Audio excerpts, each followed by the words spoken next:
Bismillah, Assalamualaikum warahmatullahi wabarakatuh.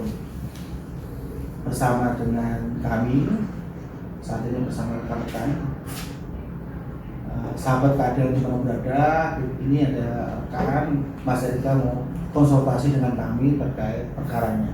Silakan Mas. Iya Pak, mungkin saya mau konsultasi ya Pak. Saya kan mempunyai usaha itu di bidang kopi. Nah itu di Klaten kopi A gitu ya Pak.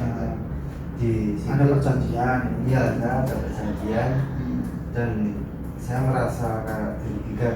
Nah ini mungkin saya bisa mengambil hak saya tidak ya Pak, karena di situ kan juga ada tulisan nggak penalti apa gitu. Gimana ya? Jadi gini Mas, perjanjian itu adalah undang-undang bagi yang membuat perjanjian, pihak-pihak yang membuat perjanjian. Di saat itu ada klausul-klausul kayak penalti atau kompensasi atau apapun, itu apabila menyalahi itu juga harus pihak yang menjanjikan pihak ini yang berinvestasi maka akan wajib untuk melaksanakan isi perjanjian. Begitu. Ya bisa mungkin secara persuasif melitigasi dengan meminta secara baik atau secara keluargaan atau bisa melalui gugatan di pengadilan. Mungkin ada lagi Mas. Dan saya kan mempunyai usaha dari awal sampai sekarang ini kan begitu banyak. Tapi anaknya itu kan ada pihak pertama sama kedua, dan kedua itu saya. Pihak pertama itu si A. Dan itu mempunyai anak Pak. Dan di situ perjanjian itu sudah jelas saya tidak boleh menyambutkan keluarga di situ. Tapi kenyataannya saya merasa kayak selalu ditutup-tutupi kesalahannya dan selalu dibilang terus itu loh Pak. Dibilang apa kesalahan apa? Kesalahan kalau kayak penggelapan dan mungkin ada juga kayak dia mencuci cup dan dia menjual lagi gitu. Oke, terkait masalah itu kan kalau memang itu di melanggar perjanjian yang disepakati itu juga bisa menjadikan kita atau pihak tertentu bisa komplain ini seperti apa. Terus masalah tadi kalau ada penggelapan karyawan sudah digaji tapi mengambil perusahaan baik secara langsung atau tidak langsung, maksudnya melalui dirinya langsung atau melalui orang perantara, itu kena 374 KUH pidana. Jadi orang yang di bawah gaji dan dia dikasih gaji tapi melakukan penggelapan atau mengambil barang untuk dirinya sendiri atau untuk orang lain, makanya dirinya sendiri atau orang lain itu kena penggelapan dalam jabatan atau penggelapan pemberatan. Apakah ini teman-temannya ini juga karyawan yang jenah dulu ya? Iya Pak, teman mengetahui hal itu enggak? Iya, ada apa penggelapan itu atau mungkin ada penyelewengan lah. Seperti apa penyelewengannya itu? Penyelewengan kayak setoran yang tidak sesuai setoran. Terus setorannya itu mungkin 1 juta tapi kurang dari 1 juta. Banyak organ yang dibatalkan. Maksudnya dibatalkan di cancel atau gimana? Iya, di cancel. Jadi itu kan aplikasi kasir itu kan ada 2 Pak. Itu yang pemilik sama karyawan. Yang karyawan itu tidak bisa melihat apa yang di cancel. Jadi setiap ada cancelan dari karyawan itu masuknya di kasirnya pemilik. Jadi bisa lihat dari pemilik kalau ada orderan yang di cancel. Tapi kalau dari aplikasi kasir yang dipegang karyawan itu tidak terlihat. Jadi uang sama orderan itu pasti kurang. Ini prinsipnya kerjasama itu kalau diperjanjikan maka harus duduk atau dalam apa yang diperjanjikan di dalam kesepakatan itu. Ya misalnya kalau masalah perjanjian ya kita secara memitigasi mendekati menakik kalau bisa ya melakukan gugatan organisasi di pengadilan negeri. Tapi kalau tadi karyawannya tadi, anaknya tadi dengan cara seperti itu, kalau memang itu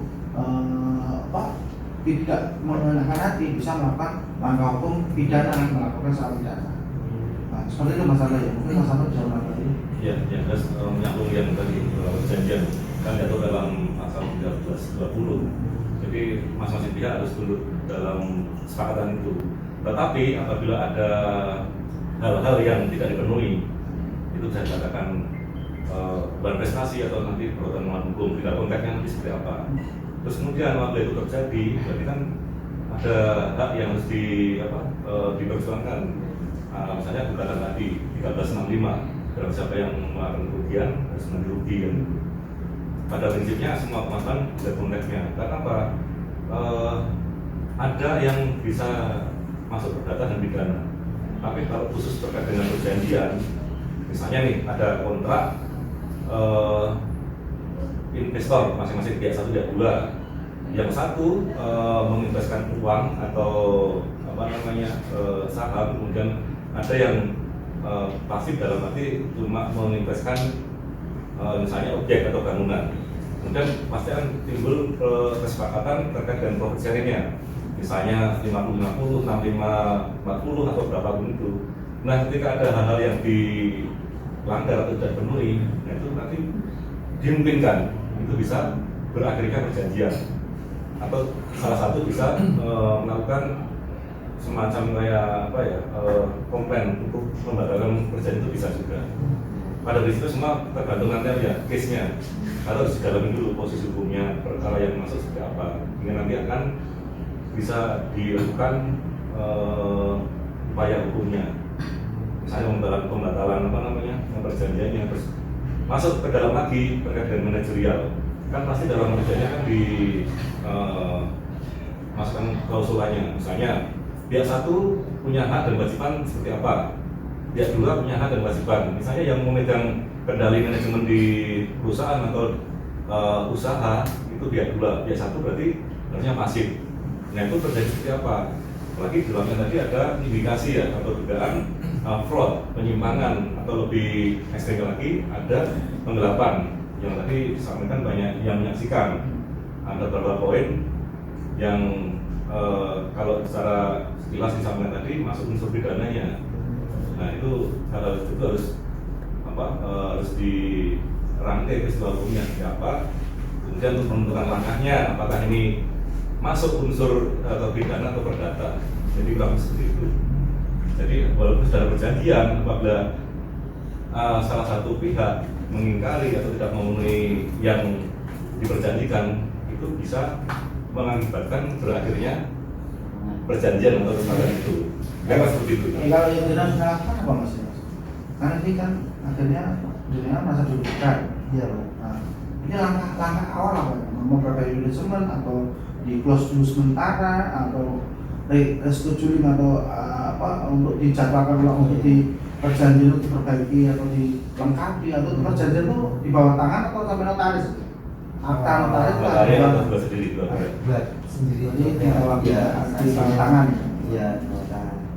Dan itu yang saya lakukan itu kan melakukan Musyawarah sudah belum? Sudah itu saya sering bicara sama pihak pertama itu tentang mungkin anaknya apa itu sudah selalu Pak. Dan itu yang saya merasa kemarin itu tutup sementara evaluasi dulu Pak, karena memang benar-benar tidak kondusif. Seperti pihak pertama itu maaf Pak, kayak bulu-bulu kayak menangis apa walaupun biar seolah-olah saya memaafkan gitu loh Pak. Jadi ini kan jenengan tutup itu untuk kondisi biar evaluasi dulu ya. Tapi kalau ini tutup gimana? Merugikan nggak jenengan? Akhirnya kan jenengan nggak kerja atau seperti apa? Pengennya berlanjut usahanya ini atau berhenti di sini saja karena sudah nyaman ada gimana mas, sudah cukup atau mungkin ada pertanyaan lagi? Kan di sini kan kemarin ibunya pihak pertama itu dia mau melaporkan saya karena saya bilang kayak penutupan gitu loh. Jadi yang menutup itu saya, dari pihak saya. Di perjanjian itu kan tidak ada kayak kata-kata misalnya siapa yang salah gitu Pak. Jadi saya merasa itu di perjanjian itu kalau mengucapkan kata tutup dan nanti yang mengucapkan itu yang salah gitu loh Pak. Tapi jadi jelas pihak satu pihak dua, pihak satu dia berarti ya, pihak dua saya Pak. Iya. Itu dalam menjalankan atau kerjasama usaha itu bentuknya seperti apa? Misalnya pihak A menyediakan ini, pihak 2 modal atau bagaimana? Iya Pak, pihak pertama itu tempat Pak. Tempat saja, Iya. tidak ada nominal uang yang di Lebih meminjamkan tempat saja. tempat. Tempat saja. Kemudian pihak 2 Saya mau bangun dan manajemen itu. masuk semua modal usaha barang maupun stok barang ya, Iya. barang baku gitu ya. Dan ditanyakan tadi pihak 1 mau melaporkan maksudnya atau bagaimana? Karena saya itu tutupnya saya yang menutup itu Pak. Saya menutup Sementara untuk perbaikan Iya perbaikan karena evaluasi saya udah manajemen gitu. beberapa kali dalam musyawarah Pak, terus selalu koordinasi apa tapi Mentok tidak ada solusinya Iya, sehingga ada solusinya, di, terus saya- di apa dipertimbangkan ini harus di istirahat dulu berarti ya Istirahat dulu. sementara evaluasi. karena alat-alat saya kan juga Masih di sana. Barang-barangnya masih di sana. Iya belum saya Kalau ambil. saya baca tadi ada yang kalau ditutup kan ini kan fungsinya evaluasi, adanya permasalahan Iya. yang perlu diselesaikan. Mas sudah melalui musyawarah tidak ada solusinya gitu. Ditutup untuk apa kali itu? Kan punya dari apa nggak jelas itu. Iya. Nah, mungkin itu ya Mas. Iya Pak. Seperti itu tadi sahabat keadilan adanya usaha perjanjian dan salah satu adalah investasi kemudian timbul permasalahan dan saat ini sedang dalam proses untuk penyelesaian. Ya, terima kasih. Wassalamualaikum warahmatullahi wabarakatuh.